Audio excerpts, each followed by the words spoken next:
ইমাম মাহদী আলাইহিস সালামকে হত্যা করার জন্য সিরিয়ার ওই মসজিদের দিকে আগাবে, কিন্তু সে তো জানে না সে আসার আগেই ঈসা নবীকে আসমান থেকে পাঠাইয়া দিয়েছেন কে? আল্লাহ। সালাম ফেরানো হবে নামাজের, মুসলমানরা মসজিদ থেকে বের হবে, ঈসা নবী ভাষণ দিবেন, শোনো আমাকে আল্লাহ পাঠিয়েছেন দাজ্জালকে কতল করার জন্য, সবাই প্রস্তুত হয়ে যাও।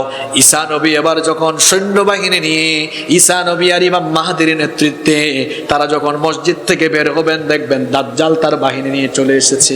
কিয়ামত তোমরা ততদিন দেখবে না, কিয়ামতের আগে যতক্ষণ না 10টা আলামত প্রকাশ পায়। জোরে বলেন কয়টা? একটা একটা করে নবীজি বললেন। প্রথমেই নবীজি বললেন দোকান। দোকান মানে আপনাদের এলাকায় কোনো দোকান না, দোকান মানে হলো ধূম্রজাল। কিয়ামতের আগে গোটা পৃথিবী, গোটা দুনিয়া ধোঁয়াশাচ্ছন্ন হয়ে যাবে। নাম্বার 2, নবীজি বললেন ওয়াদ-দাজ্জাল, মাসিহুদ দাজ্জাল আগমন করবে। ওয়াদ-দাব্বা, দাব্বাতুল আরদ নামে একটা প্রাণীর প্রকাশ হবে। 4 নম্বরে হচ্ছে ওয়াতুলু আশ-শামসি মিন মাগরিবিহা, এখন সূর্য প্রত্যেক দিন ওঠে পশ্চিম দিকে না পূর্ব দিকে? সবাই কষ্ট করে বলেন কোন দিকে? পূর্ব দিকে। কিন্তু কিয়ামতের সময় সূর্য পূর্ব দিকে নয়, উঠে যাবে পশ্চিম দিকে। নাম্বার 5 নম্বরে হচ্ছে ওয়ানুজুল ঈসা ইবনে মারইয়াম, ঈসা আলাইহিস সালামের আগমন। 6 নম্বরে হচ্ছে ওয়ায়াজুজ ওয়া মাজুজ, ইয়াজুজ এবং মাজুজের আগমন হবে। গোটা দুনিয়াতে তারা অশান্তি সৃষ্টি করবে। 7 নম্বর হচ্ছে পূর্ব দিকে ভয়াবহ একটা ভূমিধস হবে। এরপরে 8 নম্বর হলো পশ্চিম দিকে আরেকটা ভূমিধস হবে। 9 নম্বরে হলো জাজিরাতুল আরবের মধ্যে আরেকটা ভূমিধস হবে। আর 10 নম্বরে হলো ইয়ামেন থেকে একটা আগুন বের হবে, যে আগুন মানুষদেরকে তাড়িয়ে তাড়িয়ে হাসরের ময়দানে নিয়ে একত্রিত করবে। আল্লাহু আকবার। এই হলো কিয়ামতের মোট আলামত। বড় বড় আলামত মোট কয়টা? আজকে কিয়ামতের বড় আলামতের প্রথম 3টা আলামত আপনাদেরকে শোনায় যাব আমি ইনশাআল্লাহ। বড় আলামত এর প্রথমটাই হলো যুহুরুল মাহদি, ইমাম মাহদির আগমন। আপনারা কি ইমাম মাহদির নাম শুনেছেন? তিনি কি চলে এসেছেন না আসবেন? ইমামুল মাহদি, অনেকেই দাবি করেছে সে মাহদি, কিন্তু ইমাম মাহদি যিনি হবেন তিনি দাবি করবেন না আমি ইমাম মাহদি। তিনি বলবেন না আমার হাতে বায়াত গ্রহণ করুন। ইমাম মাহদিকে চিনার মোট উপায় হলো 10টা। ইমাম মাহদির ব্যাপারে আপনাদেরকে 10টা তথ্য দিয়ে যাই। কিতাবুল ফিতান, ফিতনার অধ্যায় থেকে হাদিসগুলো পড়ে পড়ে গবেষণা করে করে ইমাম মাহদির ব্যাপারে 10টি তথ্য আমি খুঁজে বের করেছি। এই 10টি বিষয়, 10টা বৈশিষ্ট্য ইমাম মাহদির ভেতরে থাকবে। নাম্বার 1 নম্বর, ইমাম মাহদি কোন সময় আসবেন? আল্লাহর নবী আমাদেরকে জানিয়ে গিয়েছেন। মুস্তাদরাকে হাকিমের ভেতরে হাদিস বর্ণিত হয়েছে।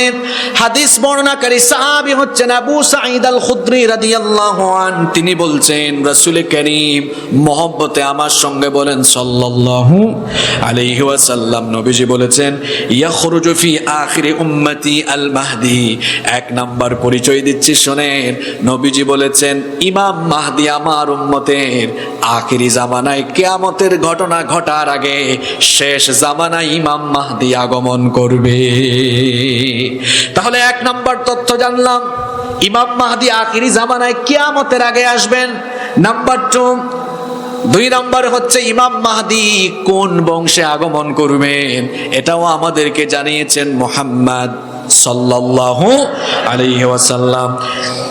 আবু দাউদ এবং ইবনে মাজাহ শরীফে এই হাদিস বর্ণিত হয়েছে। নবীজি বলেছেন আল মাহদি মিন ইতরাতি মিন ওয়ালাদি ফাতিমা।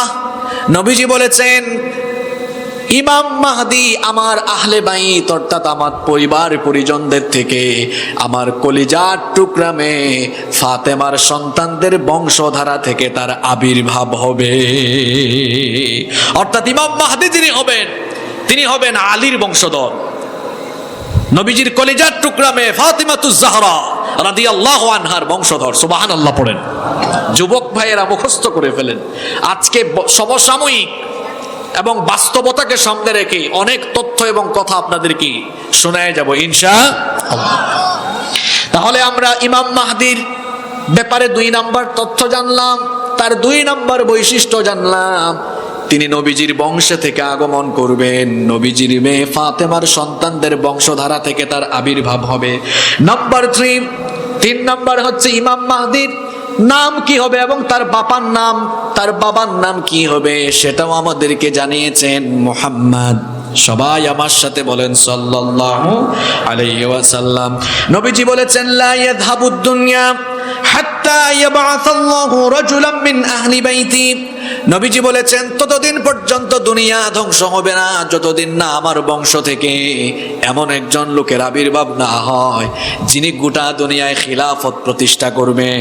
আর তার পরিচয় কি হবে, তার নাম এবং বাবার নাম কি হবে? নবীজি বললেন ইউআতি উসমুহু ইসমি ওয়াসমু আবিহি ইসমা আবি। তার নাম হবে আমার নামে এবং তার বাবার নাম হবে আমার বাবার নামে। সুবহানাল্লাহ, বাড়িতে গিয়ে বলিয়েন। নবীজি বলেছেন ইমাম মাহদি তার নাম হবে আমার নামে, আমার নাম মুহাম্মদ, আমার নাম আহমদ। ইমাম মাহদির নাম হবে মুহাম্মদ, তার নাম হবে আহমদ।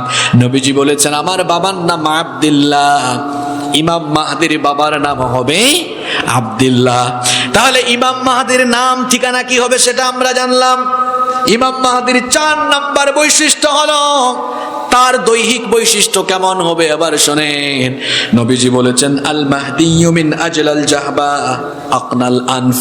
নবীজি বলেছেন ইমাম মাহদির এই যে ললাট, কপালটা উজ্জ্বল হবে, নাক লম্বা হবে। নাম্বার 5 নাম্বার হচ্ছে ইমাম মাহদি দুনিয়ায় কখন আসবেন, কখন তার আগমন হবে। আল্লাহর নবী বলেছেন ইউমলাউল আরদা, আল্লাহর নবী বলেছেন হাইনা ইউমলাউল আরদা জাওরান ওয়া যুলমা লা ইয়াজিদুল মুমিনু মালজা ইয়ালতাজি ইলাইহি মিনাজ যুল।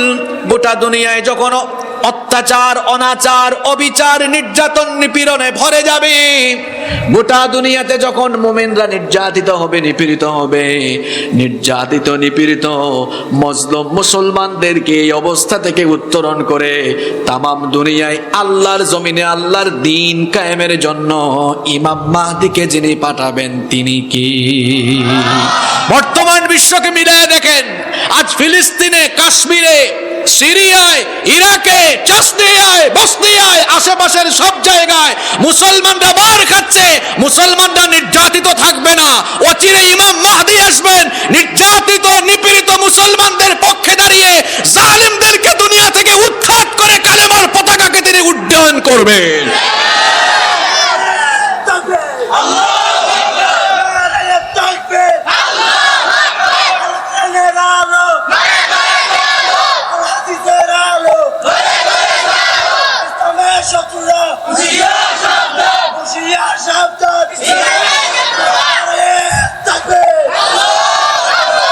ইমাম মাহদির ব্যাপারে 5টা তথ্য দিলাম, বাকিগুলা শোনেন। নাম্বার 6 নম্বর হচ্ছে ইমাম মাহদি যখন আসবেন তিনি খিলাফতে অধিষ্ঠিত হওয়ার পরে দুনিয়াতে কোনো জুলুম থাকবে না, দুনিয়ার মধ্যে কোনো অবিচার থাকবে না, দুনিয়ার মধ্যে কোনো অন্যায় অপকর্ম বলতে কিচ্ছু থাকবে। আল্লাহর নবী বলেছেন যখন মাহদি চলে আসবেন ফায়ামলাউল আরদা কিসতাও ওয়া আদলা কামা মুলিআত যুলমান ওয়া জাওরা। পৃথিবীতে যেভাবে অন্যায়, অবিচার, জুলুম, নির্যাতনে ভরপুর ছিল, সেই পৃথিবীতে তিনি এবার ন্যায় ইনসাফ দিয়ে গোটা পৃথিবীটাকে তিনি ভরপুর করে দিবেন। আরো আসতে বলেন সুবহানাল্লাহ। আল্লাহর হাবিব আরো বলেছেন ইয়াসকিহিল্লাহুল গায়স। ইমাম মাহদি যখন আসবেন আল্লাহর রহমতে আসমান থেকে অঝর ধারায় বাড়ি ধারা নাজিল হবে, বৃষ্টিপাত বেড়ে যাবে। যখন বৃষ্টিপাত বেড়ে যাবে তখন কি জমিনের উর্বরা শক্তি বাড়বে না কমবে? এজন্য আল্লাহর নবী বলেছেন যখন মাহদি আসবেন তুখরিজুল আরদা নাবাতাহা, জমিন থেকে প্রচুর পরিমাণে ফসল উদ্গত হবে। ওয়া ইউতিল মালা সিহাহান। আর ইমাম মাহদি যখন গোটা দুনিয়ায় রাজত্ব করবেন, শাসন করবেন, দুর্নীতি থাকবে না, চুরি ডাকাতি থাকবে না। এখন তো অনেকে আছে জনগণের ক্ষমতার চেয়ার পেয়ে চুরি চামারি করে আছে না নাই? কিন্তু আল্লাহর নবী বলেছেন মাহদী যখন খেলাফতে অধিষ্ঠিত হবেন তিনি সুষম বন্টন করবেন। আমার দেশে নেয়ামতের অভাব নাই, নেয়ামতের নেয়ামত। দেখেন আপনাদের পাশেই সাগরের মধ্যে মাছ আছে না নাই? এগুলো কার দেওয়া মাছ? এজন্য আপনাদের এলাকার মানুষের চেহারা সুরত সুন্দর, কারণ তাজা তাজা মাছ খান। কি সুন্দর সাগরের পাশেই মাছ। কি নেয়ামত আমাদের দেশে, কত নেয়ামত আল্লাহ দিয়েছেন। আমাদের দেশে আছে চায়ের, আমাদের দেশে আছে চা। এই যে চায়ের খনি আছে সিলেটের চা, আর চা আছে গ্যাসের খনি, কয়লার খনি, পাথরের খনি। এত সম্পদ আর সম্পদ, এই সম্পদ দিয়ে আমাদের দেশটাকে ভরপুর করে দিয়েছেন কি? সবুজ শ্যামল দেশ আমাদের। আমাদের দেশের উত্তরাঞ্চল সফরে গেলে দেখবেন সুবহানাল্লাহ, টাটকা টাটকা ফল, ফসল, ফসলের সমারোহে মাঠ ভরে গিয়েছে, চতুর্দিকে ফসল আর ফসল। ওই জয়পুর হাটের দিকে গেলে দেখবেন আলু আর আলু, কত আলু চাষ হচ্ছে। উত্তরবঙ্গের দিকে গেলে দেখবেন ধান আর ধান, ফসল ভরা মাঠ, ভরা ফসল, গোলা ভরা ধান। এটা হচ্ছে আমার দেশের চিত্র। এরপরেও আমার দেশ উন্নত হয় না কেন? কারণ চেয়ারে যারা বসে আছে, চেয়ারে বসা বেশিরভাগ লোকরা হচ্ছে শেষরা চোর। চুরি ডাকাতির কারণে জনগণের ভাগ্যের পরিবর্তন হয় না, নইলে ভাগ্যের পরিবর্তন আরো অনেক আগেই হয়ে যেত। আমাদের পরে স্বাধীনতা লাভ করেছে এরকম বহু দেশ আমাদের চেয়ে উন্নতি সমৃদ্ধিতে আরো অনেক দূর এগিয়ে গিয়েছে। মনে রাখতে হবে ইসলাম ছাড়া, কোরআন ছাড়া, ইসলামওয়ালা কোরআনওয়ালা লোক ছাড়া সুষম বন্টন নীতি কখনো সম্ভব। এজন্য আল্লাহর হাবিব বলেছেন আমার মাহদী যখন আসবে তখন গোটা দুনিয়ায় আর দুর্নীতি থাকবে না, গোটা দুনিয়ার মধ্যে আর অন্যায় অবিচার থাকবে না, সুষম বন্টন নীতি শুরু হয়ে যাবে। শুধু তাই নয়, ওয়াতাকসুরুল মাশিয়া, ইমাম মাহদীর জামানায় তার রাজত্বকালে গবাদি পশুর সংখ্যাও বেড়ে যাবে। সুবহানাল্লাহ। আল্লাহর নবী আরো বলেছেন ওয়াতাযামুল উম্মাহ, মাহদীর সময়ে গোটা মুসলিম উম্মাহ অনেক বেশি শক্তিশালী হয়ে যাবে। সুবহানাল্লাহ। নাম্বার 7, 7 নাম্বার তথ্য দেই ইমাম মাহদীর ব্যাপারে। আল্লাহর হাবিব বলেছেন কিভাবে খেলাফতে অধিষ্ঠিত হবেন শুনেন। আমরা তো ক্ষমতায় বসার জন্য বছরের পর বছর আমরা আন্দোলন করি, বছরের পর বছর আমরা কষ্ট করি, কিন্তু ইমাম মাহদী দুনিয়া শাসন করবেন, নিজে থেকে কোনো কষ্ট করা লাগবে না, নিজে থেকে তিনি ক্ষমতার জন্য কোনো পরিশ্রম করা লাগবে না। আল্লাহর হাবিব বলেছেন, মুসনাদে আহমদ এবং ইবনে মাজায় হাদিস এসেছে, নবীজি বলেছেন আল মাহদিয়্যু মিন্না আহলা ইউসলিহুল্লাহু ফি লাইলাতিন ওয়াহিদা। আল্লাহর নবী বলেছেন মাহদীকে আল্লাহ তাআলা খেলাফতের যোগ্য মাত্র এক রাতে বানায়া দিবেন। এক রাতে আল্লাহ তাকে গোটা দুনিয়ার বাদশাহীর সব যোগ্যতা দিয়ে দিবেন। সুবহানাল্লাহ।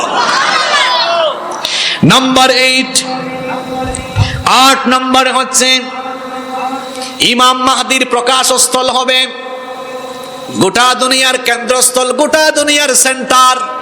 বলেন দেখি গোটা দুনিয়ার সেন্টার কোন জায়গা? মক্কাতুল মুকাররমা, কাবা ঘর যেখানে, ওই ঘরটা হলো দুনিয়ার সেন্টার। আর এই দুনিয়াতে সর্বপ্রথম মানুষের জন্য ঘর বানানো হয় নাই, দুনিয়ায় সর্বপ্রথম যার ঘর বানানো হয়েছে সেই ঘরটা কার? আল্লাহ সূরা আলে ইমরানের 96 নম্বর আয়াতে বলেছেন ইন্না আউওয়ালা বাইতিন উযিআ লিন-নাসি লাল্লাযী বিবাক্কাতা মুবারাকান ওয়া হুদাল লিল-আলামিন। আল্লাহ তাআলা বলছেন নিশ্চয়ই মানুষের জন্য প্রথম যে ঘর নির্মাণ হয়েছে লাল্লাযী বিবাক্কা, যা বাক্কায় অবস্থিত। মক্কার আগের নাম হচ্ছে বাক্কা। হজ ওমরা করতে গেলে দেখবেন আপনাদের দক্ষিণ চট্টগ্রামের অনেক মানুষকে ওমরা করতে গেলে দেখি মক্কা মুকাররমার আশেপাশে তাদের ব্যবসা বাণিজ্য আছে না নাই? আপনারাও যান, আপনারা দেখবেন সেখানে অনেক হোটেল আছে, হোটেলের নাম বাক্কা। আরবিতে হোটেলকে বলা হয় ফন্দক। দেখবেন অনেকগুলো হোটেলের নাম আছে, ফন্দক বাক্কা, বাক্কা হোটেল, মাতাম বাক্কা, বাক্কা রেস্টুরেন্ট, কারণ বাক্কা হচ্ছে মক্কার আগের নাম। আল্লাহ আয়াতে বলেছেন নিশ্চয়ই মানুষের জন্য প্রথম যে ঘর নির্মাণ হয়েছে সেটা বাক্কা অর্থাৎ মক্কা নগরীতে অবস্থিত। আর ওই ঘরটাকে জগৎবাসীর জন্য হেদায়াতের কেন্দ্রস্থল যিনি বানিয়েছেন তিনি কি? ওই ঘরটা দুনিয়ার একেবারে সেন্টার, একেবারে কেন্দ্রে অবস্থিত, দুনিয়ার একেবারে সেন্টারে অবস্থিত। ইমাম মাহদির প্রকাশস্থল হবে ওই জায়গা কাবা শরীফে। কাবা শরীফে হাজারে আসওয়াদ, রুকনে ইয়ামানি এবং মাকামে ইব্রাহিমের মাঝখানে তিনি থাকবেন। লোকেরা তাকে দেখেই চিনে ফেলবে। আসল মাহদি কেমনে চিনবেন শুনেন। আসল মাহদি তিনি বলবেন না আমি ইমাম মাহদি, আমার হাতে বায়াত গ্রহণ করো। ইতিমধ্যে অনেকেই নিজেকে মাহদি দাবি করেছে। সর্বশেষ 1980 সালে একজন নিজেকে মাহদি দাবি করেছে, তার নাম মুহাম্মদ বিন আব্দুল্লাহ আল কাহতানি। আপনারা গুগলে সার্চ করবেন, 1980 সালে কাবা শরীফে ওই রুকনে ইয়ামানি আর মাকামে ইব্রাহিমের মাঝখানে সে বলেছে আমি মুহাম্মদ বিন আব্দুল্লাহ আল কাহতানি, আমি ইমাম মাহদি, আমার হাতে বায়াত গ্রহণ করো। অথচ হাদিসে দেখতে পাচ্ছি আমরা ইমাম মাহদি নিজের পরিচয় নিজে দিবেন, খেলাফতের জন্য বায়াতের জন্য তিনি বলবেন, মানুষই গিয়ে তার হাতে বায়াত গ্রহণ করবে। তখনকার সৌদি গভর্নমেন্ট তাকে হত্যা করার জন্য ফোর্স পাঠালো এবং তাকে গুলি করে হত্যা করা হয়েছিল। যুবক ভাইয়েরা এটা ইউটিউবে সার্চ করে সত্যতা যাচাই করে নেবেন। কত সালে হয়েছিল? 1980 সালে। কিন্তু শুনেন, আসল মাহদিকে গুলি না, বুলেট না, মিসাইল না, আসল মাহদিকে কেউ কোনো ক্ষতি করতে পারবে না। আল্লাহু আকবার। কারণ আল্লাহর হাবিব বলেছেন, 8 নম্বর পয়েন্ট বলছি, আল্লাহর হাবিব বলেছেন ইয়াউদু আইদুম বিল বাইত। আমি আশ্চর্য হই কাবা ঘরে আশ্রয় নেওয়া ওই কুরাইশির ব্যাপারে, অর্থাৎ ইমাম মাহদির ব্যাপারে। তিনি যখন কাবা ঘরে উপস্থিত হবেন আর তার হাতে যখন মুসলমানরা বায়াত গ্রহণ করবে, মাহদি বিরোধী যত জালিম আছে আর দাজ্জালের উত্তরসূরি আছে, ফায়ুবাতু ইলাইহি বাস, তারা মাহদিকে হত্যা করার জন্য সম্মিলিত একটা সৈন্যবাহিনী পাঠাবে।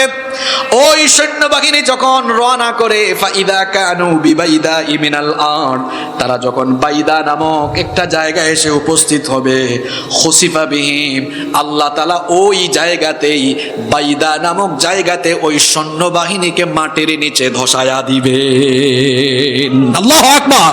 তাহলে বোঝা গেল আসল মাহদিকে যে ব্যক্তি ক্ষতি করতে আসবে, ধ্বংস করতে আসবে, ওরা নিজেরাই উল্টা ধ্বংস হয়ে যাবে।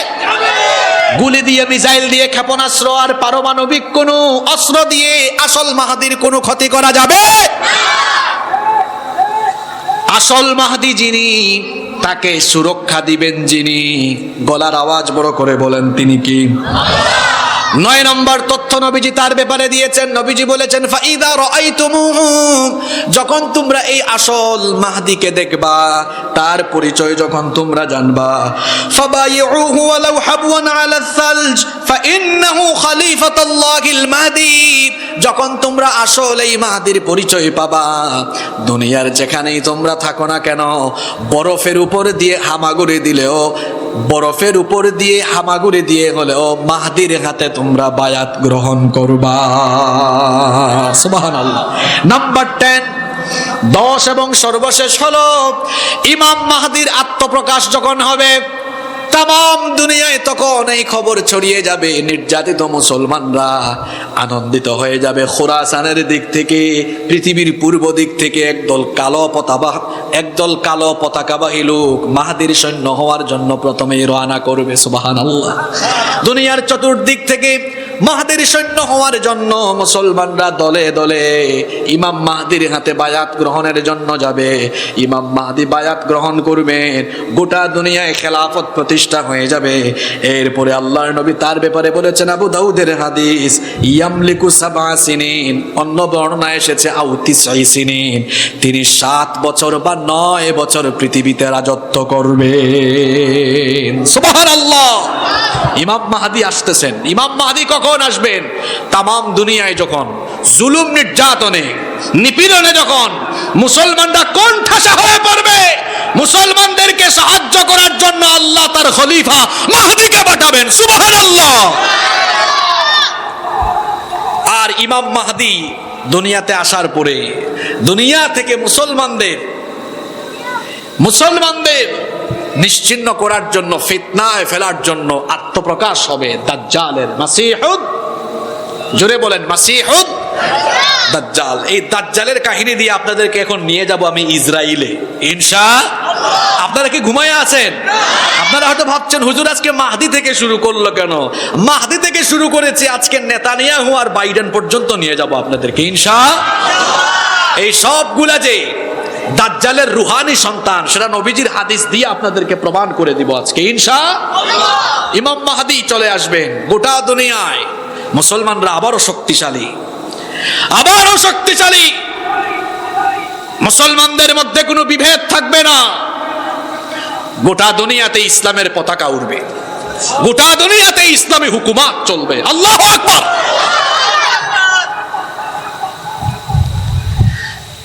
এবার মাসিহুদ দাজ্জালের আগমন হবে।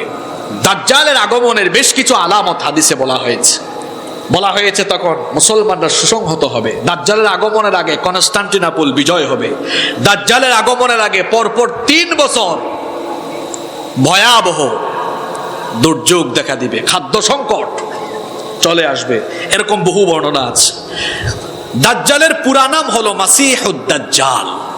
দাজ্জালের পুরা নাম হচ্ছে মাসিহুদ দাজ্জাল। তাকে কেন মাসিহুদ দাজ্জাল বলা হয়? মাসিহ শব্দের 2টা অর্থ আছে। অভিধান খুললে দেখবেন মাসিহ শব্দের একটা অর্থ হলো মুছে ফেলা। যেমন আমরা তায়াম্মুমের সময় আমরা মুখমণ্ডল আর হাতের অংশটা কি করি? মাসিহ করি। ওযুর সময় আমরা মাথা কি করি? ওই মাসহুম থেকে এসেছে মাসিহ। যেমন ঈসা নবীর একটা নাম হচ্ছে মাসিহ ইবনে মারইয়াম। তাকে মাসিহ বলা হয় কেন জানেন? তিনি যখন কোনো অন্ধ ব্যক্তির চোখের উপরে হাত বোলায় দিতেন, হাত মুছে দিতেন, আল্লাহ ওই অন্ধ ব্যক্তিকে চোখের আলো ফিরাইয়া দিতেন। সুবহানাল্লাহ। তিনি যখন কোনো কুষ্ঠ রোগীর গায়ে হাত মুছে দিতেন, ওই কুষ্ঠ রোগীকে আল্লাহ ভালো করে দিতেন। সুবহানাল্লাহ পড়বেন না আপনারা? এজন্য তাকে বলা হয় মাসিহ। আপনাদের প্রশ্ন হতে পারে হুজুর তাহলে দাজ্জালকে মাসিহ বলা হয় কেন? দাজ্জালকে এই কারণে মাসিহ বলা হয় কারণ তার একটা চোখ, কোন বর্ণনা এসেছে বাম চোখ, কোন বর্ণনা এসেছে ডান চোখ। হাদিসে 2 রকম বর্ণনা আছে। তবে কোনো একটা চোখ তার কানা থাকবে, আর যেই চোখটা কানা ওইটা কিরকম থাকবে শোনেন। ওই চোখের ব্রু সহ চামড়া দিয়ে আবরণ। ওই অদ্ভুত প্রাণী বলল কিছু দূর আগায় দেখবা একটা নির্জন ঘর পাওয়া যাবে, একটা মন্দির পাওয়া যাবে। ওই মন্দির, ওই ঘরের ভেতরে ঢুকো, ওই ঘরে গেলেই খবর পেয়ে যাবা আমি কার গোয়েন্দাগিরি করি। তারা দ্রুত বেগে চলতে লাগলেন। দ্রুত বেগে চলতে চলতে ওই ঘরের ভেতরে ঢুকলেন। ওই ঘরের ভেতরে ঢোকার পরে তারা আশ্চর্য এক অবস্থা দেখলেন। তারা দেখলেন দানবাকৃতির বিশাল একজন মানুষ, এক চক্ষু নাই, আর একটা চক্ষু আছে। ওই চক্ষুটা আঙ্গুরের মতো ফুলা, আবার কপাল হলো প্রশস্ত। এরপরে তার হাত থেকে কাঁধ পর্যন্ত 2 হাত শিকল দিয়ে বাঁধা, পাও শিকল দিয়ে বাঁধা, জিঞ্জির দিয়ে বাঁধা। তারা কিছুটা ভয় পেয়ে গেলেন, কারণ এত বিশাল আকারের দানব প্রকৃতির মানুষ। তারা বললেন অমঙ্গল হোক তোমার, তুমি কে? তখন সে বলল আমার পরিচয় পরে জানবা, তোমরা আগে বলো এই অচিন দ্বীপে তোমরা কিভাবে আসলে, তোমরা কারা? তারা বললেন আমরা আরবের লোক, আরব থেকে আমরা নৌ ভ্রমণে বের হয়েছিলাম। এরপরে আমরা সাগরের তুফানে 1 মাস অবধি ঢেউয়ের তালে তালে আমরা সাগরের মধ্যেই হারিয়ে গিয়েছিলাম। এরপরে এই অচিন দ্বীপে এসে আজকে অবতরণ করলাম। নামার পরে বাহিরে দেখলাম সে পরিচয় দিল সে নাকি গোয়েন্দা, এই ঘরেই পাঠাইলো, এই হচ্ছে আমাদের পরিচয়। তখন সে বলল আমার পরিচয় দিব পরে, আমার 3টা প্রশ্নের উত্তর দাও তোমরা আগে। কয়টা প্রশ্ন? এটা কিন্তু গল্প কিচ্ছা না, এটা হলো হাদিস। 3টা প্রশ্নের জবাব আমাকে দাও। তারা বলল ঠিক আছে প্রশ্ন করো। দাজ্জাল তখন প্রশ্ন করলো, এবার সে প্রশ্ন করলো, 1 নাম্বার প্রশ্ন করলো, বাইসানের কি অবস্থা? তখন তারা বললেন, বাইসান এই শহরের কোন খবর তুমি জানতে চাও? সে বলল, বাইসানের খেজুর বাগানের কি অবস্থা? বাইসানের খেজুর বাগানের খেজুর গাছে কি এখনো খেজুর আসে নাকি? এখনো কি খেজুর ফলে নাকি? তামিমদারি তিনি বলছেন, আমি জবাব দিলাম, হ্যাঁ, বাইসানের খেজুর বাগানে এখনো প্রচুর খেজুর গাছ, সেখান থেকে অনেক সেই গাছগুলোতে এখনো প্রচুর পরিমাণে খেজুর জন্মে। তখন সে 2 নাম্বার প্রশ্ন করলো, আমাকে তাবারিয়া উপসাগরের খবর বলো। তখন তারা বলল, তাবারিয়া উপসাগরেও এখনো প্রচুর পানি আছে। সে এবার জানতে চাইলো, 3 নাম্বার প্রশ্নের উত্তর দাও, জুগারের ঝর্ণার কি অবস্থা? জুগার হচ্ছে লূত আলাইহিস সালামের এক মেয়ে। লূত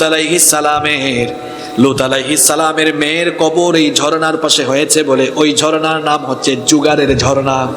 সে জানতে চাইল, জুগারের ঝর্ণার খবর দাও। তারা বলল, জুগারের ঝর্ণা সম্পর্কে কি জানতে চাও? সে বলল, ওই ঝর্ণার পানি কি এখনো আছে নাকি শুকিয়ে গেছে? তারা বললেন, ওই ঝর্ণাতে এখনো প্রচুর পরিমাণে পানি আছে। সে বলল, ওই পানি দিয়ে কি মানুষ এখনো চাষাবাদ করে? তারা বললেন, হ্যাঁ, ওই পানি দিয়ে এখনো মানুষ চাষাবাদ করে। সে তখন বলল, শোনো শোনো, কয়টা প্রশ্ন করেছে? আজকের পুরা ওয়াজ মুখস্থ করতে পারেন আর না পারেন, এই 3টা মুখস্থ রাখতে হবে। 1 নাম্বার বাইসানের খেজুর বাগান। 1 নাম্বার, একজনও চুপ থাকবেন না। আমার আব্বাজানরা, আপনারা আমাদের বাবার বয়সী, আমার জবাব দিয়ে কষ্ট হলো। আর যুবক ভাইরা, তোমাদের ব্যাটারির চার্জ এত কমে গেছে কেন? হ্যাঁ, 1 নাম্বার। এই তো পিচ্চিটা অনেক জোরে জবাব দিয়েছে, মাশাআল্লাহ, ঠিক আছে, তুমি একদম পারফেক্ট শ্রোতা। বাইসানের বলেন, বাইসানের। যুবকরা জবাব দেন, কারণ একটু পরে আপনাদেরকে গুগলে দেখাবো। একদম এটা অবাস্তব কথা না তো? একটু আগেই বলছি না, আজকের ওয়াজ ইসরায়েলে যাবে একদম। এগুলার জবাব দেন আগে। 1 নাম্বার প্রশ্ন করেছে, কোথাকার খেজুর বাগান? বাইসানের খেজুর বাগান। 2 নাম্বার, তাবারিয়া উপসাগর। তাবারিয়া। 3 নাম্বার প্রশ্ন করেছে, জুগারের কূপ।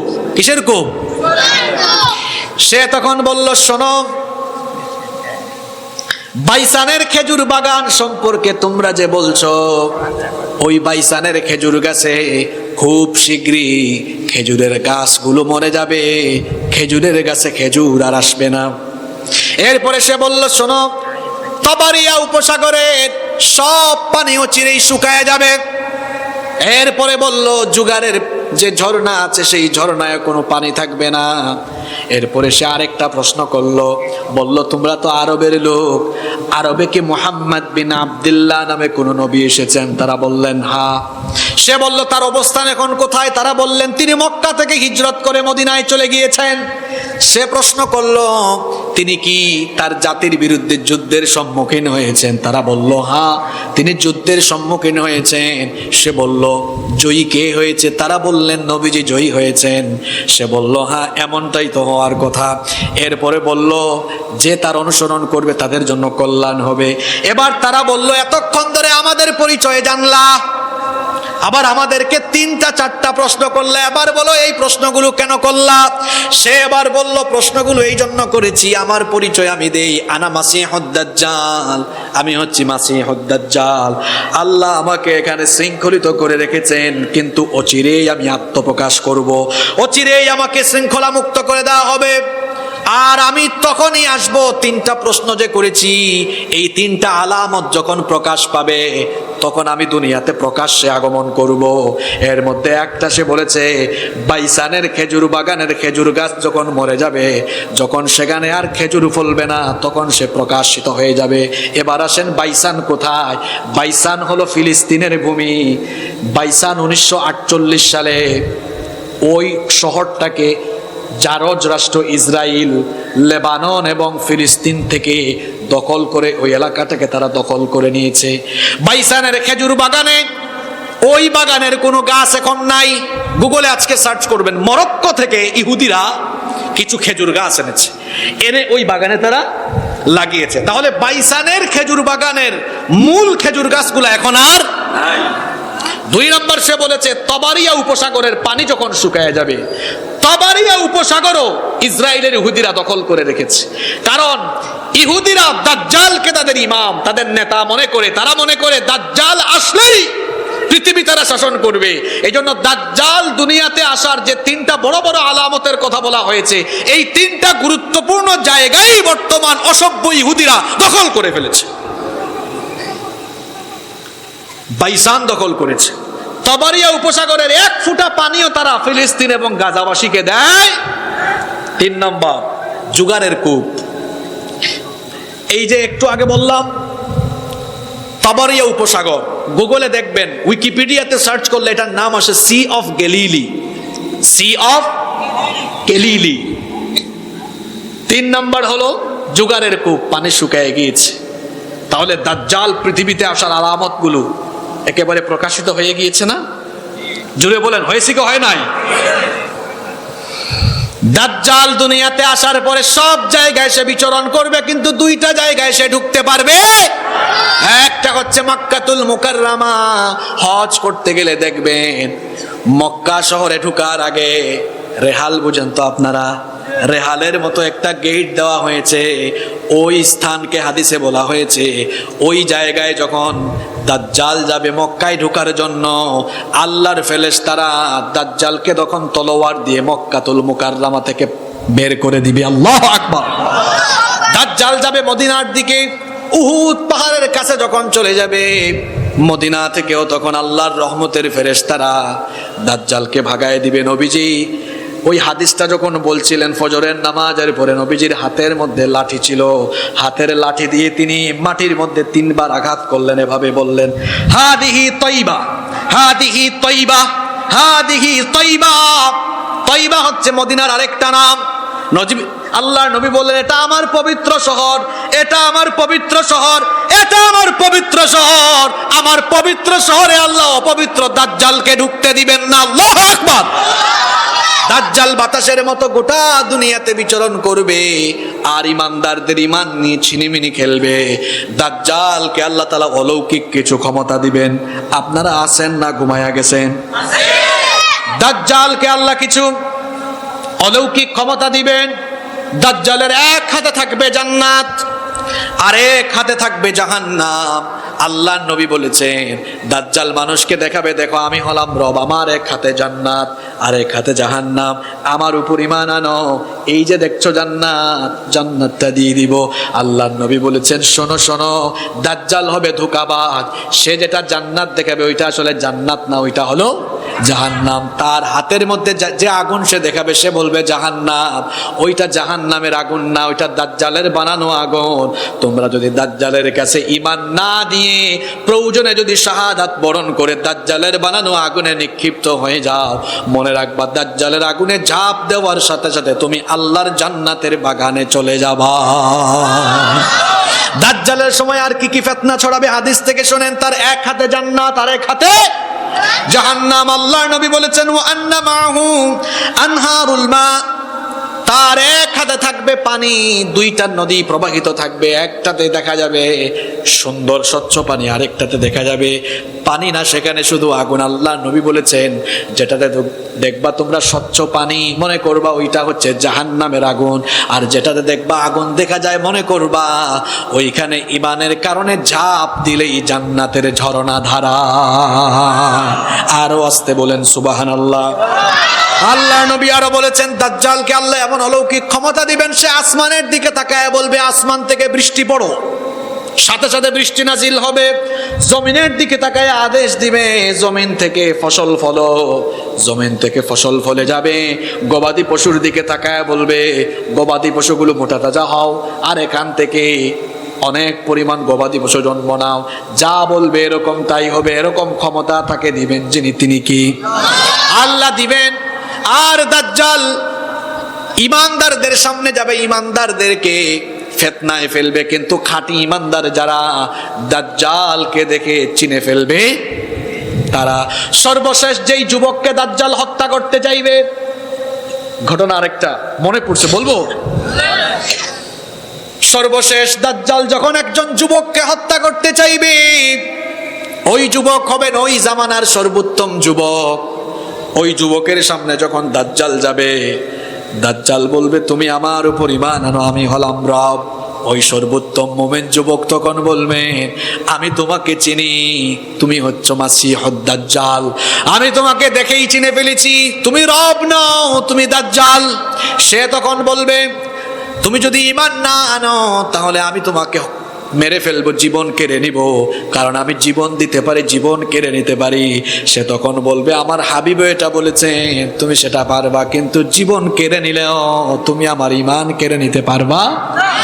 আশেপাশে মানুষ জড়ো হয়ে যাবে, দাজ্জাল সবাইকে বলবে দেখো আমি তাকে মেরে ফেলবো, মেরে যদি ফেলতে পারি তাহলে তোমরা ভেবে নিও আমি হলাম তোমাদের খোদা।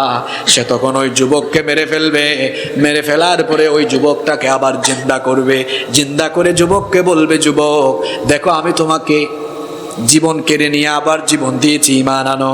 সে বলবে না আমি তোমাকে চিনি, তুমি হচ্ছ দাজ্জাল। দাজ্জাল তখন বলবে যুবক শোনো, আমি তোমার মা বাবাকে জীবিত করছি, দেখো আমি যে তোমার আসল খোদা সেটা তোমাকে বুঝাইয়া দেই। দাজ্জাল তো আসলে আগেকার কাউকে জীবিত করতে পারবে না, কিন্তু শয়তানদেরকে ডেকে ওই যুবকটার মা বাপের সুরত দেওয়াবে, আর ওই শয়তানরা তার মা বাপের সুরত নিয়ে যুবককে বলবে যুবক এটাই আসল খোদা, তার উপর ঈমান আনো।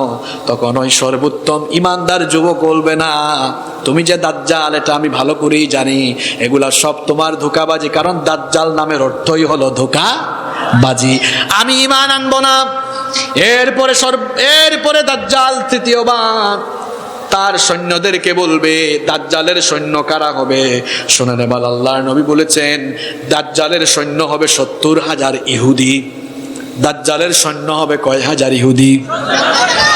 ইরানের তেহরানের আসফাহান শহর এবং বর্তমান ইসরায়েলের ইহুদি, এরা হবে দাজ্জালের সৈন্য। এর মধ্যে কিছু অনারব মূর্খ জাহেল লোক থাকবে দাজ্জালের সৈন্য, আবার কিছু মূর্খ মহিলা, বেদুইন কিছু মহিলা এবং মূর্খ মহিলা, এরাও থাকবে দাজ্জালের সৈন্য। এজন্য নবীজি বলেছেন ঈমানদার উম্মত আমার, দাজ্জালের আগমন ঘটলে ঘরের নারীদেরকে তোমরা ঘরের মধ্যে আটকায় রাখবা, কারণ নারীদের আবেগ পুরুষদের চাইতে কম না বেশি? নারীদের আবেগ বেশি। দেখবেন এলাকার মধ্যে কোনো গণক আসলে, যদি গণকরা বলে অনেক সময় ভবিষ্যৎ বলে দিব, পুরুষের চাইতে গণকের কাছে নারীরা যায় কম না বেশি? আমি একবার গ্রামে গিয়েছি, সকালবেলা 9টা-10টার সময় রাস্তার মধ্যে দেখি অনেক মানুষ জড়ো হয়ে আছে। তো বললাম এখানে কি হচ্ছে? কয় এখানে একজন হাত দেখে সব বলে দিচ্ছে। আমি বললাম তাই? আমি তখন গেলাম, তা আমি আবার যাওয়ার সময় আমার হুজুরিটা খুলে গেছি, এই হুজুরিটা খুলে গেছি, হুজুরিটা পকেটে ঢুকাইয়া, জুব্বাও ছিল না, ফতোয়া গায়ে দিয়ে গিয়েছে, দাড়ি টাড়ি দেখতেছে, কিন্তু হুজুর তো মাথায়। আমাকে বলতেছে আপনি কেন আসছেন? বললাম আপনি আমার বাম হাত দেখেন। কয় বাম হাত কেন? করলাম ডান হাতকে একটা জিনিসের জন্য আমি প্রস্তুত করছি, আপনি বাম হাত দেখেন। আর একজনকে বললাম, এই যুবক কয়েকজনকে বললাম 3-4টা গরু বাঁধার রশি নিয়ে আসো, গরু বাঁধার।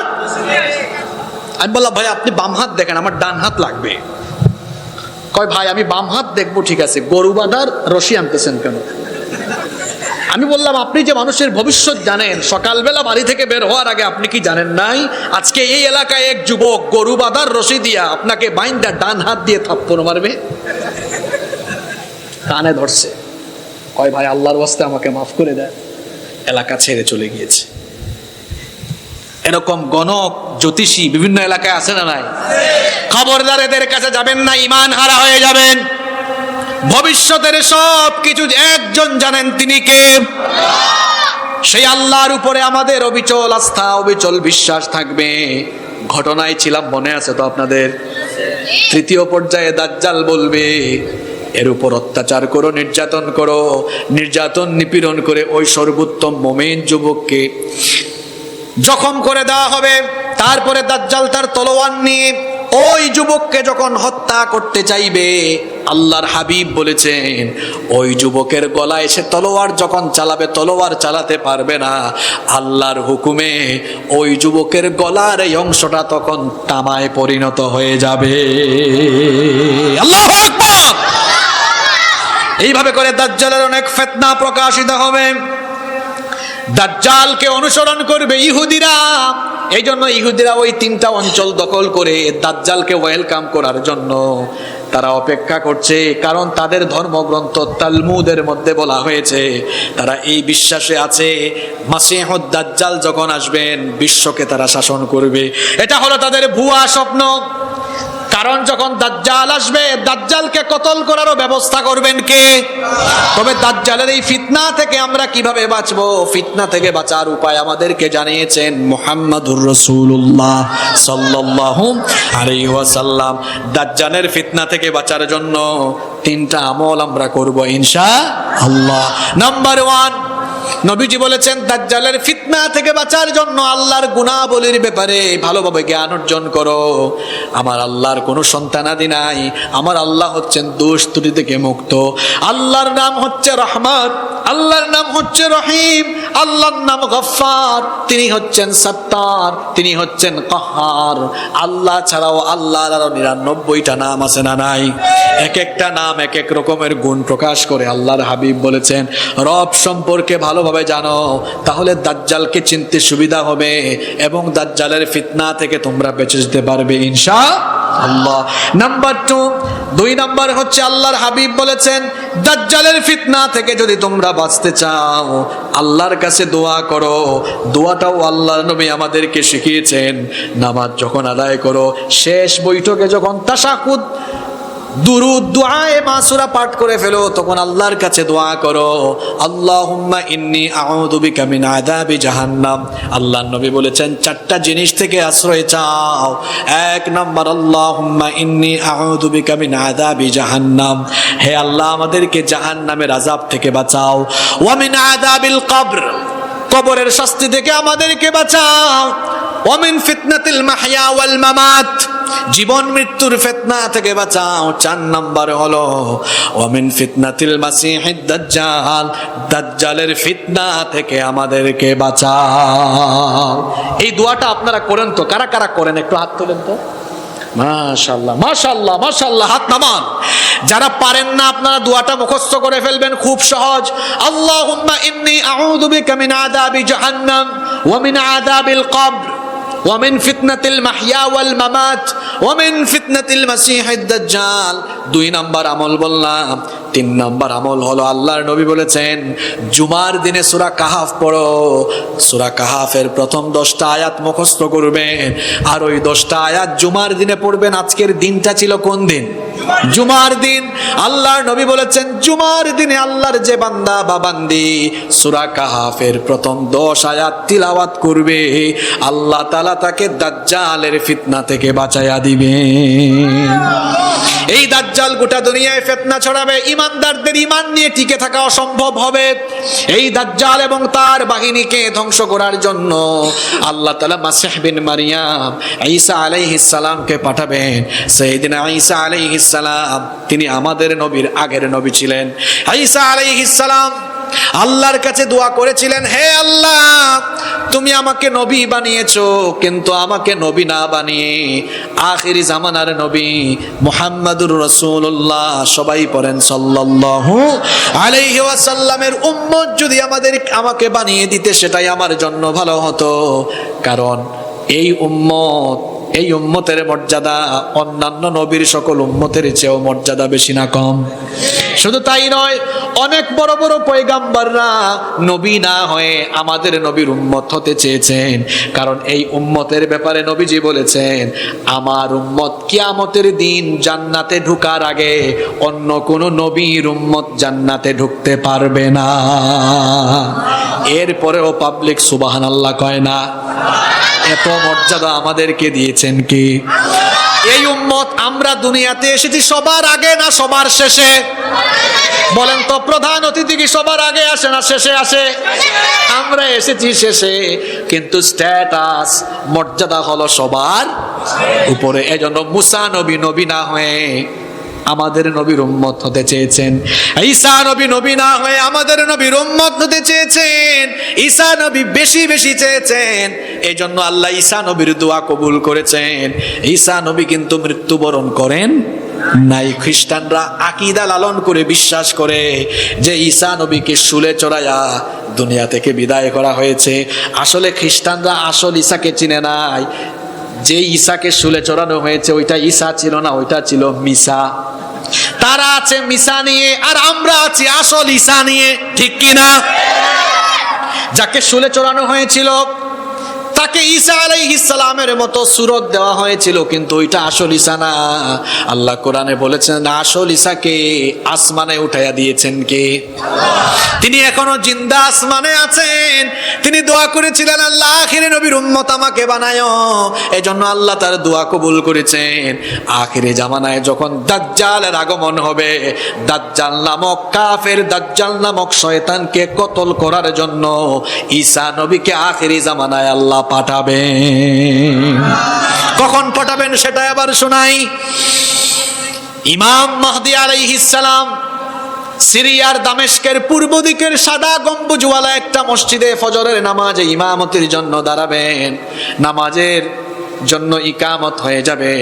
ঠিক ওই সময়ে আসমান থেকে ঈসা আলাইহিস সালাম দুইজন ফেরেশতার ডানার উপরে ভর করে সাদা গম্বুজওয়ালা ওই মসজিদের ছাদে অবতরণ করবেন। আল্লাহু আকবার। তিনি যখন ওই মসজিদের ছাদের উপরে অবতরণ করে মাথাটা সোজা করে একটু নিচের দিকে তাকাবেন, লোকেরা তাকায় দেখবে ঈসা আলাইহিস সালামের চুল এবং দাড়ি থেকে টপ টপ করে পানি পড়ছে, রহমতের পানি পড়ছে। মনে হবে যেন এখনই গোসল আর ওযু করে এসেছেন। লোকেরা দেখেই চিনে ফেলবে, কারণ ঈসা নবী আসার আলামত তো বলা হয়েছে। শুনেন, দুনিয়ার হায়াত কিন্তু শেষ হয়ে যাচ্ছে। সিরিয়ার দামেস্কের সাদা ওই মসজিদটাও এখন রেডি হয়ে গিয়েছে। ইউটিউবে সার্চ করে করে দেখবেন, সাদা গম্বুজওয়ালা ওই মসজিদে ঈসা নবী ফজরের নামাজের সময় আসমান থেকে অবতরণ করবেন। ইমাম মাহদী দেখেই চিনে ফেলবেন। ইমাম মাহদী বলবেন, আহলান ওয়া সাহলান, দাজ্জালের মোকাবেলা তো আমি একা করতে পারছি না, আপনি এসেছেন, ভালোই হয়েছে, আসেন নামাজে ইমামতি করেন। ইমামতির জায়গা তিনি ছেড়ে দিবেন। ঈসা নবী বলবেন, না না, ইমামতির জায়গা আপনি ছাড়বেন না, কারণ আপনি হচ্ছেন গোটা দুনিয়ার মুসলমানদের খলিফা, আপনি হচ্ছেন আমির, আপনি নামাজের ইমামতি করবেন, আমি আপনার মুসল্লি হব। নামাজ আরম্ভ হয়ে যাবে, নামাজ চলবে। ওইদিকে দাজ্জাল তার ৭০,০০০ ইহুদি বাহিনী নিয়ে ইমাম মাহদী আলাইহিস সালামকে হত্যা করার জন্য সিরিয়ার ওই মসজিদের দিকে আগাবে। কিন্তু সে তো জানে না, সে আসার আগেই ঈসা নবীকে আসমান থেকে পাঠাইয়া দিয়েছেন কে? আল্লাহ।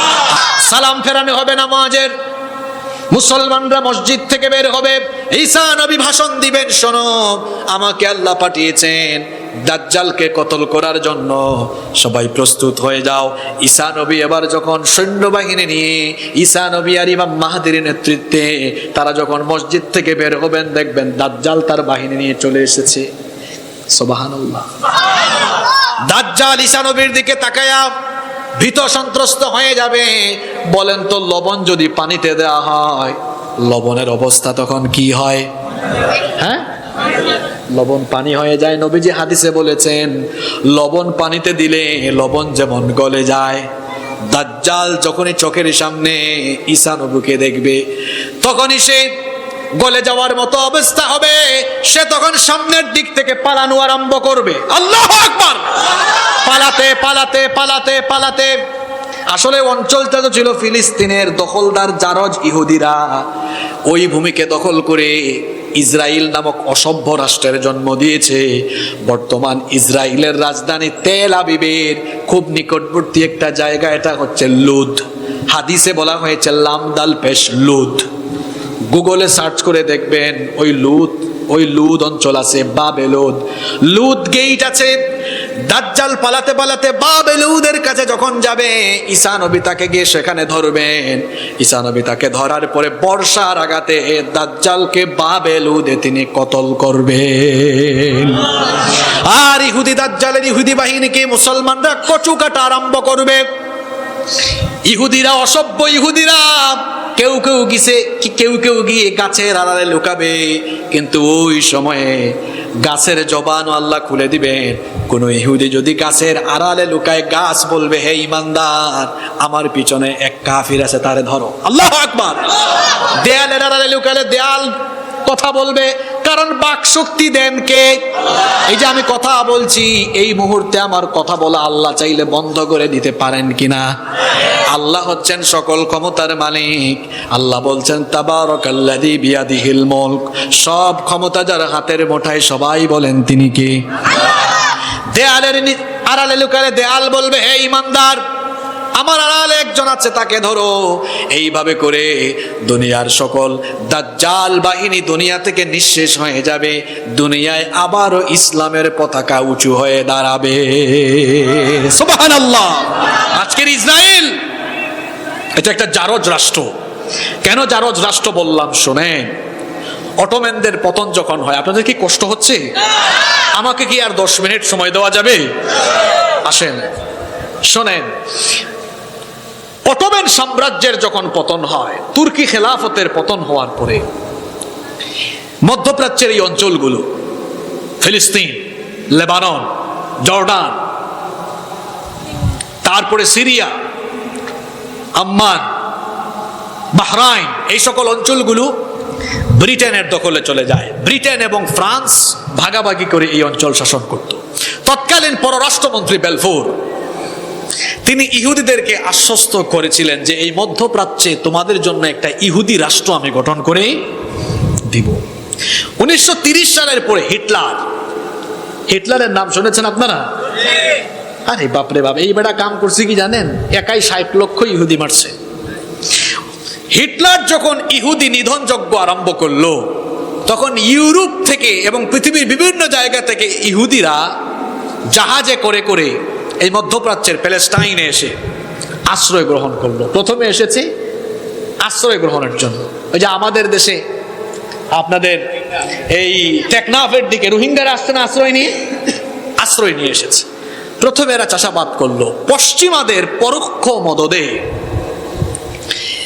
1948 সালে এই অবৈধ রাষ্ট্রের জন্ম হয়েছে। আচ্ছা আপনারা বলেন তো, এই যে মাঠ, এটা ঈদগার মাঠ, আশেপাশে কোনো জায়গার যদি মালিক মনে করেন আমার এই ভাই থাকেন, আর আরেকজন চকরিয়া থেকে এসে উনার থেকে জায়গা দখল করে সাইনবোর্ড লাগায়, তো ওই লোককে কি আপনারা ভূমির আসল মালিক বলবেন না দখলদার বলবেন?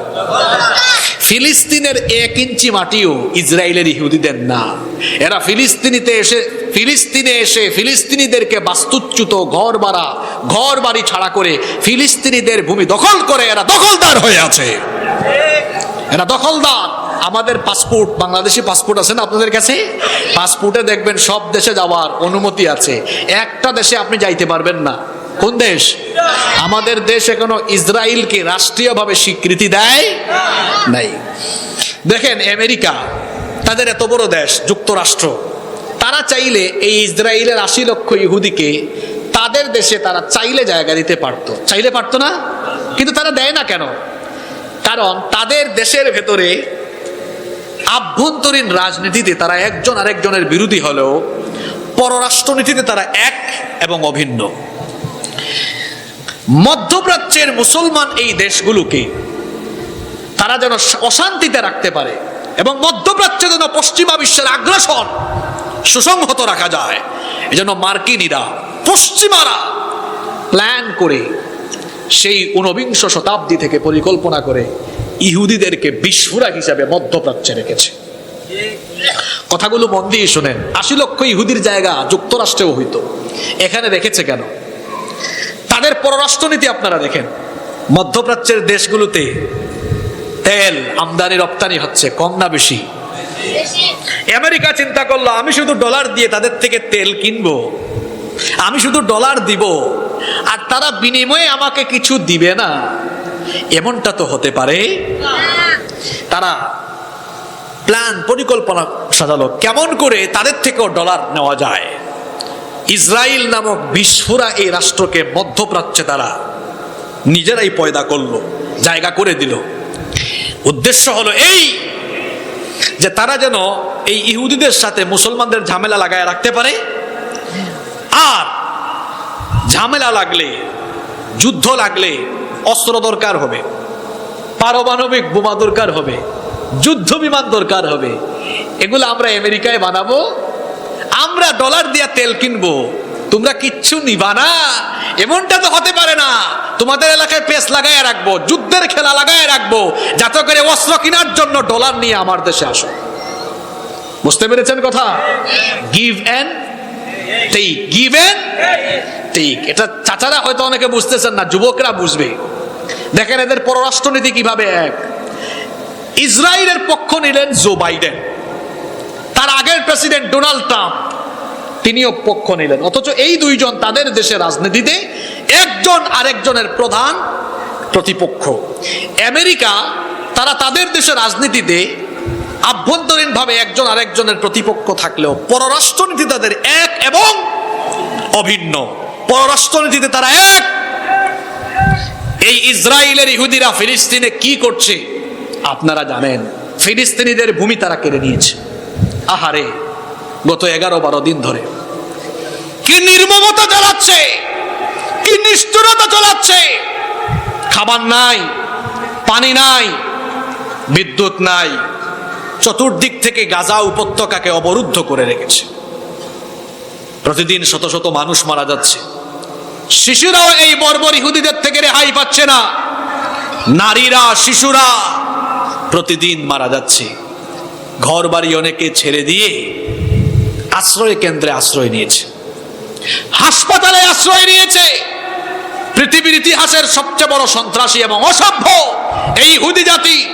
আশ্রয় কেন্দ্রে আশ্রয় নেওয়া মানুষগুলো এবং হাসপাতালে আশ্রয় নেওয়া চিকিৎসার জন্য সেই মানুষগুলোর উপরেও তারা মিসাইল হামলা চালিয়ে, যুদ্ধ বিমান দিয়ে হামলা চালিয়ে যে নিষ্ঠুরতা দেখিয়েছে, এর থেকে তারা পৃথিবীর সেরা সন্ত্রাসী হিসাবে পরিগণিত হয়েছে। বাইডেন সাহেব বলেন এটা নাকি সন্ত্রাসের বিরুদ্ধে যুদ্ধ, আর আমরা বলি পৃথিবীতে সন্ত্রাসের মূল হুতা হচ্ছে এই পশ্চিমারা। তারা একদিকে বলে সন্ত্রাস দমন করতে হবে, অন্যদিকে তারা নিজেরাই রণতরী পাঠিয়ে দিয়েছে, অস্ত্র পাঠিয়ে দিয়েছে। পাঠিয়ে দিয়ে তারা ইসরায়েলিদের সাথে একাত্মতা পোষণ করেছে। এবং দেখেন কাফির কাফির মিলে গিয়েছে। ইসরায়েলের পক্ষ নিয়েছে সরাসরি জো বাইডেন। ওয়াশিংটন থেকে উড়ে এসেছে ইসরায়েলে, গতকাল আবার এসেছে ইউনাইটেড স্টেট, ইউনাইটেড কিংডম, যুক্তরাজ্যের ব্রিটেনের প্রাইম মিনিস্টার ঋষি সুনাক এসেছে। পক্ষ নিয়েছে আরেক খবিশ ফ্রান্সের প্রেসিডেন্ট ইমানুয়েল ম্যাক্রো। পক্ষ নিয়েছে কানাডার প্রেসিডেন্ট জাস্টিন ট্রুডো। পক্ষ নিয়েছে আরেক বেটা, তার নিজের পায়ের তলাই মাটি নাই, পুতিন তারে এমন শেষা সেচ্ছে, ইউক্রেনের প্রেসিডেন্ট জেলেনস্কি, নাম শুনছেন তো আপনারা, সেও পক্ষ নিয়েছে। পাশের দেশের দাদাও পক্ষ নিয়েছেন, পাশের দেশের দাদাও পক্ষ নিয়েছেন। দাদা বলছেন সন্ত্রাসের বিরুদ্ধে ইসরায়েলের এই যুদ্ধকে আমরা সমর্থন দিলাম। দাদার মুখে আমি যখন এই কথা শুনলাম আমি অবাক হয়ে গেলাম। এই কারণে অবাক হলাম, গুজরাটে আমার দাদা যে কর্মযজ্ঞ চালিয়েছেন আর তার আরএসএস এর গুন্ডা বাহিনী দিয়ে ভারতবর্ষে যে সন্ত্রাসী কার্যক্রম চালিয়েছেন, এর থেকে প্রমাণ হয় তার এবং তার সংগঠনের চাইতে বড় সন্ত্রাসী সংগঠন দুনিয়াতে আর নয়। সন্ত্রাসের বিরুদ্ধে তারা কথা বলে, অথচ এরা মুসলমানদেরকে সন্ত্রাসী বলে। অথচ দাদা বাবুর ইতিহাস আপনারা পড়ে দেখেন। এই ভারতকে মুসলমানরা শাসন করেছে 800 বছর। যুবকরা ফেসবুক কমায়া চালাও, পড়ার টেবিলে যাও, পড়াশোনা করো। 80 লক্ষ ইহুদি গোটা পৃথিবীর ব্যবসা কন্ট্রোল করে, প্রযুক্তি কন্ট্রোল করে। আপনি যে ফেসবুক চালান, ইউটিউব চালান, সব তাদের দখলে। আমরা যেই বয়সে টিকটক, মোবাইলে গেমস খেলি, যেই বয়সে পাবজি আর বাবজি খেলি, ইহুদিদের সন্তানরা, হাসিও না, ইহুদিদের সন্তানরা ওই বয়সে জ্ঞান গবেষণায় পাগল পাড়া হয়ে যায়। তো তারা পৃথিবীকে নেতৃত্ব দিবে না, তো আমাদের মতো পাবজি বাবজি খেলা যুবকরা কি আগামীর পৃথিবী নেতৃত্ব দিবে? পড়াশোনা লাগবে, গবেষণা লাগবে, ইতিহাস জানতে হবে। ভারত মুসলমান শাসন করেছে কত বছর? কথা কন না কেন আপনারা? আপনারা কি আমার কথা বুঝেন না? 800 বছর। 800 বছরের সুদীর্ঘ শাসন আমলে কোন মুসলমান শাসক কোন মন্দির ভেঙেছে? হ্যাঁ, কোন মন্দিরে হামলা চালিয়েছে? মন্দির ভেঙে মসজিদ বানিয়েছে? কোন অমুসলিম ইসলাম গ্রহণ না করলে মেরে ফেলেছে? ভারতে এত হিন্দু, সংখ্যাগরিষ্ঠ হিন্দু দেশ, অথচ ভারত শাসন করেছে মুসলমানরা। মুসলমানরা যদি ভারতে নির্যাতন চালাতো 800 বছরের শাসনে একটা হিন্দু পাওয়া যেত? তাহলে বোঝা গেল মুসলমান শাসকগণ উদার ছিলেন, কেউ সন্ত্রাসী ছিলেন। 800 বছর মুসলমানরা শাসন করেছেন। এই ভারতের যা আছে সব মুসলমানদের স্থাপনা। তাজমহল, আগ্রার তাজমহল, শীষমহল, কুতুব মিনার, আগ্রা ফোর্ট, লাল কেল্লা, ভারতে আমি 4-5 বার গিয়েছি। এসব স্থাপনা আমি নিজে ঘুরে এসেছি, দেখে এসেছি। ভারতবর্ষের যত সুন্দর স্থাপনা আছে দাদা বাবুরা করে নাই, সব মুসলমানদের হাতের স্থাপনা। ভারত সাজিয়েছে মুসলমানরা। যেগুলোর নাম বললাম সব আল্লাহ আমাকে দেখাইছে, আলহামদুলিল্লাহ দেখে এসেছি। এগুলো সব মুসলমানদের স্থাপনা, এগুলো ভারত সাজিয়েছে মুসলমানরা। 800 বছর শাসন করেছে, কখনো মুসলমানরা নিপীড়ন চালায় নাই। 70 বছর হয়েছে ভারত শাসন করে হিন্দুরা। কত বছর? 70 বছর। 70 বছরের ইতিহাস কি? তারা গুজরাটের মুসলমানদের উপরে নির্যাতন চালিয়েছে। তারা আমাদের বাবরি মসজিদকে ধ্বংস করে দিয়েছে। তারা জয় শ্রীরাম না বলার কারণে তাবরিজ নামক যুবককে পিটিয়ে নির্মমভাবে হত্যা করেছে। তাদের এই সকল আচরণে প্রমাণ করে তারা হচ্ছে দুনিয়ার সবচেয়ে উগ্রবাদী এবং সবচেয়ে সন্ত্রাসী গোষ্ঠী। মুসলমানরা সন্ত্রাস নয়, মুসলমানরা সন্ত্রাসী কাজ করে না, বরং মুসলমানরা হচ্ছে এই পৃথিবীতে সবচেয়ে শান্তিকামী। আমাদের দেশে কিছু ছামসা আছে, কিছু দাদাদের কিছু গোলাম আছে। যা হওয়ার এতদিন হয়েছে। এবার শুনেন, নির্যাতিত ফিলিস্তিনিদের পক্ষে থাকা এটা ইমানদারের উপর নৈতিক। আপনি যে কোনো রাজনৈতিক দল করেন, আপনি আওয়ামী লীগ করেন, বিএনপি করেন, যে দল করেন, ফিলিস্তিনিদের পক্ষে থাকা আপনার ইমানি দায়িত্ব। কাফিররা যদি কাফিরের পক্ষে যায়, আপনি মুসলমান, আপনি কি মুসলমানের পক্ষে থাকবেন না? কিন্তু কোন ব্যক্তি যদি যে কোনো রাজনৈতিক দলের নেতা হোক, দাদাদের গোলাম হয়ে কেউ যদি এই দেশে দাদাদের পক্ষে কথা বলে, উকালতি করে, দল মত খুঁজবেন না, জাতীয়ভাবে দাদাদের ওই সকল গোলামদেরকে আপনারা বয়কট করবেন।